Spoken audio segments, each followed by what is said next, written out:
வணக்கம் நண்பர்களே, முக்கியமான டாபிக்கை இந்த பதிவில் டிஸ்கஸ் பண்ண போகிறோம். முதல் டாபிக் என்ன பார்க்க போகிறோன்னா, உயர்நீதிமன்ற மதுரை கிளை நீதியரசர் நீதிபதி ஜி.ஆர். சுவாமிநாதன் அவர்கள் இப்போ திராவிடியன் ஸ்டாக்ஸ்னால குறிவைக்கப்பட்டிருக்காரு.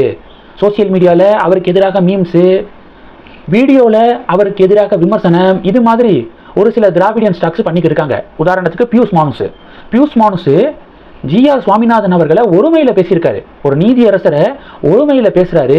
இப்போ வரைக்கும் காவல்துறை ஏன் அவர் மேலே ஆக்ஷன் எடுக்கலை அப்படின்னு சொல்லிட்டு பாஜகவினர் பதிவுகள் போட்டுக்கிருக்காங்க. ஃபஸ்ட்டு போட்ட வீடியோலையே இதை பற்றி நான் சொல்லியிருந்தேன். இப்போ என்ன அப்படின்னா, பாஜக ஒரு கம்பேரிசனை கொடுக்குறாங்க.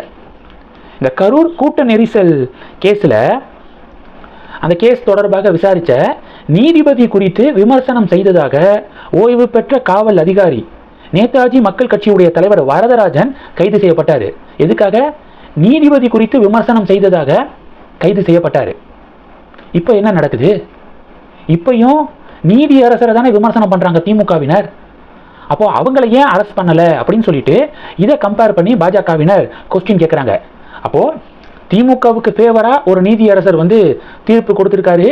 அந்த தீர்ப்பை கண்டித்து அந்த தீர்ப்புக்கு எதிராக ஒருத்தர் விமர்சனம் செய்யும்போது நீதிபதியை எப்படி விமர்சனம் பண்ணலாம் அப்படின்னு சொல்லிட்டு கைது பண்ணுறீங்களே, வரதராஜனை கைது பண்ணியிருக்கீங்களே. இதே திமுக கவர்மெண்ட்டுக்கு எதிராக ஒரு நீதிபதி தீர்ப்பு கொடுக்குறாரு. அதனை கண்டித்து திமுக ஆதரவாளர்கள்லாம் விமர்சனம் பண்ணுறாங்க. அந்த நீதியரசரை இந்த கேஸ் மாதிரியே விமர்சனம் பண்ணுறாங்க. அப்போ ஏன் அவங்கள அரெஸ்ட் பண்ணலை அப்படின்னு சொல்லிட்டு இந்த லாஜிக்கான கம்பேரிசனை பாஜக முன் வச்சு திமுக கவர்மெண்ட்டை விமர்சனம் பண்ணுறாங்க. இது முதல் டாபிக்.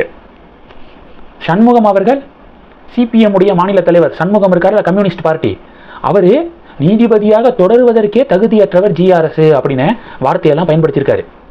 நியாயப்படி பார்த்தா சண்முகம் அவர்களை கைது பண்ணணும் அப்படின்னு சொல்லிட்டோம் பாஜக குரல் கொடுக்குறாங்க.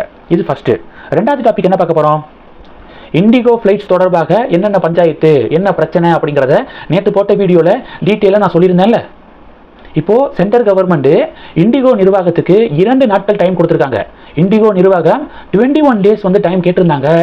எல்லா பிரச்சனையும் நாங்கள் சால்வ் பண்ணிடுறோம் அப்படின்னு 21 டேஸ் கேட்டிருந்தாங்க. சென்ட்ரல் கவர்மெண்ட்டு 2 நாட்கள் மட்டும்தான் டைம். 2 நாளைக்குள்ளே பிரச்சனைகளை நீங்கள் சரி செய்யணும். 48 மணி நேரத்துக்குள்ளே ரீஃபண்ட் கொடுக்கணும். டிக்கெட் புக் பண்ணி ஃப்ளைட்டு கேன்சல் பண்ணியிருக்கீங்களே, அப்போ அந்த ஃப்ளைட் சார்ஜை நீங்கள் 48 ஹவர்ஸ்க்குள்ளே கொடுக்கணும் அப்படின்னு சொல்லிட்டு இப்போது சென்ட்ரல் கவர்மெண்ட்டு உத்தரவை பிறப்பிச்சிருக்காங்க. இது 2. இடையில பாஜக நக்கல் பண்ணுறாங்க. சில வருடங்களுக்கு முன்பாக டிஆர்பி ராஜா என்ன தெரியுமா சொன்னார்?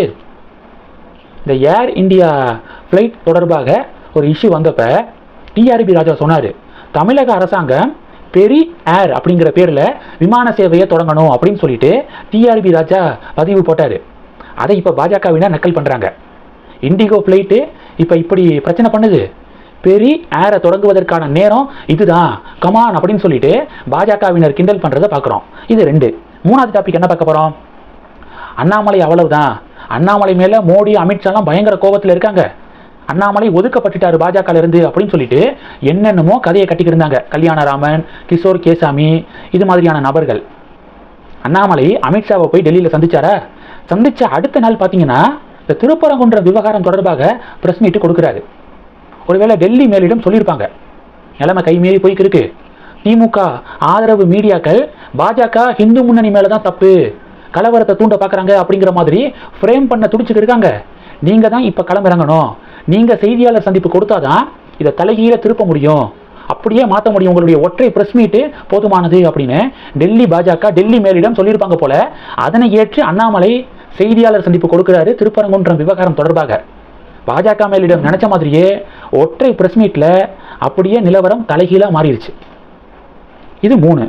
4வது டாபிக் என்ன பார்க்க போகிறோன்னா, வர 19ஆம் தேதி கல்லூரி மாணவர்களுக்கு 10 லட்சம் கல்லூரி மாணவர்களுக்கு விலையில்லா மடிக்கணினி திட்டத்தை தொடங்கி வைக்கிறாரா முதல்வர் ஸ்டாலின் அவர்கள்.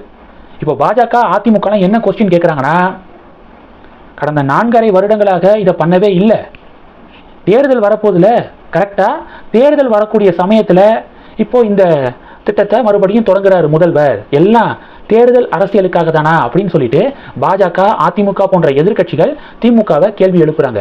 இந்த டாபிக்ஸ் எல்லாத்தையும் பற்றி உங்களுடைய பார்வைகளை மறக்காம கமெண்ட் பண்ணுங்க. தொடர்ந்து கனெக்ட்ல இருங்க.